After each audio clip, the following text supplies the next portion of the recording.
Remember that fitness goal you set, but never achieved?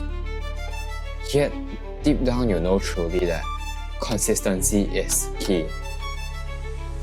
No, today I'm not going to give you a talk about discipline. Instead, what I am going to share with you are things that you could do to stay consistent at the gym.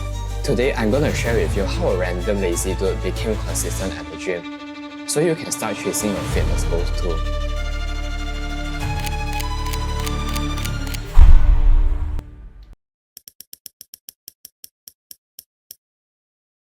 Start simple. Think about it.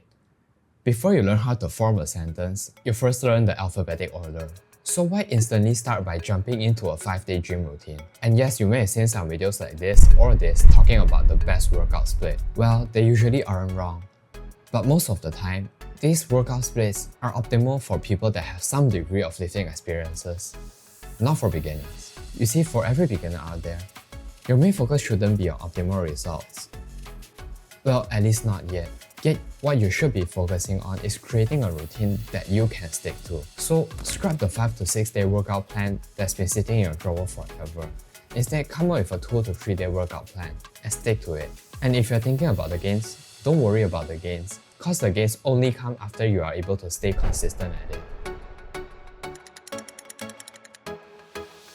You have to learn how to set realistic expectations. While genetics do play a role in how fast you can achieve your fitness goals, I want you to guess, how long on average do you think that it takes to get a good physique? A few weeks? Months? A year? Well, a little longer than that. 3 years? 5 years? Or maybe even more, based on what you define as a good physique. So instead of getting thrown off by not seeing any results after training for a week, you should learn to expect that gains just don't happen overnight like this. Here's what you should keep in mind. Usually to achieve your fitness goal, it's going to be a long way. And over time, you learn things such as nutrition, advanced training methods, and much more. But none of it matters if you can't start consistent in the first place to dive deeper into these things.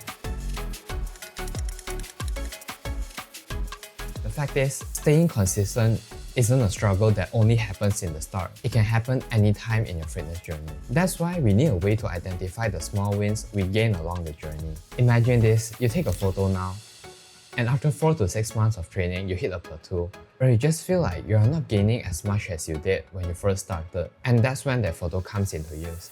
Because that person in that photo you took 4 to 6 months ago would have died to be in the position you are in right now. Without tracking progress, it's just easy to feel lost along the way. But a way to overcome this is as simple as that, by seeing how far you have come and using that to fuel you to keep going and stay consistent at the gym.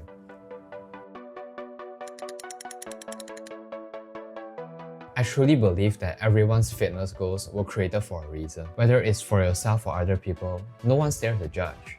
Well, here's the point. Motivation is usually differentiated into two types: extrinsic and intrinsic motivation. Well, most people do start their fitness journey because of extrinsic motivation, and while I can't guarantee that you'll eventually work out for yourself, intrinsic motivation do tend to help people be more consistent. So what you could do is, instead of framing the gym as this punishment for eating or just to look better, switch the angle a little and frame it as an investment for health, longevity, energy, and even confidence. At some point of our lives, we'll all eventually learn that achieving something worthwhile comes with its difficulties. Learning to stay consistent is hard, but instead of running away from the fact that it's going to be difficult, we could also learn to coexist with it. I had a friend that once asked me, "Bro, how do you stay motivated to go to the gym every day?" The truth is, I don't. Even after 2 years of lifting consistently, most mornings I don't just wake up going like, "Yes, let's go to the gym." Instead, I might feel like staying in bed tomorrow. The reality is, motivation will not always be there when you need it.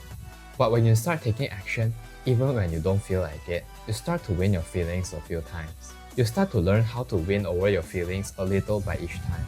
And over time, you just learn to live with that resistance and just accept the fact that that resistance is always going to be there. But you'll still go to the gym anyways. So there you go. Try these tips out, and if they do help you, drop a comment down below to let me know.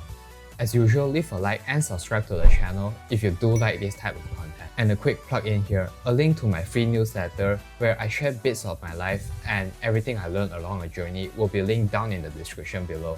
So if you're interested in this, please click the link down in the description to sign up for this free newsletter. And to all beginners and lifters out there, you got it. Again, thanks for watching. I'll see you in the next.